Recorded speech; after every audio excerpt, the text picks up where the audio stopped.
Welcome to CodeCraft. In today's tutorial, we'll learn the basic Git workflow, making changes, staging those changes, and committing them to your Git repository. Let's dive in. In this video, we'll walk through 3 essential steps in Git. 1. Making edits to your project files. 2. Using Git add to stage your changes. 3. Using Git commit to save your changes to your Git history. Let's get started.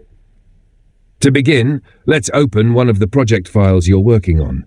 Here, we're using a simple HTML file. You'll make the necessary edits. In this case, I'm adding a heading element to the page. Once the changes are made, save the file before moving to the next step. Now that we've made our edits, it's time to stage the changes.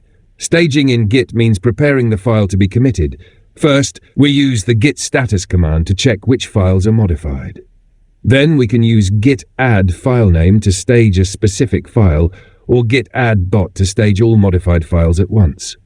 Once the changes are staged, it's time to commit them. A commit is a snapshot of your project at a specific point in time. To commit your changes, type git commit m, your commit message. Make sure to write a clear, concise commit message that explains what changes were made, like updated heading in index.html.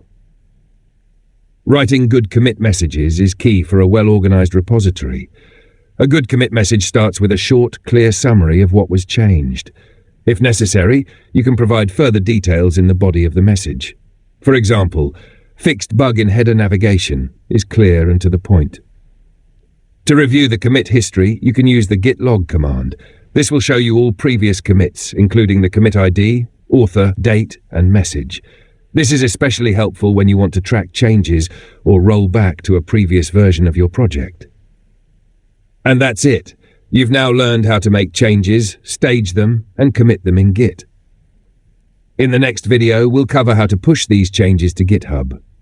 Thanks for watching, and don't forget to like and subscribe for more coding tutorials here on CodeCraft.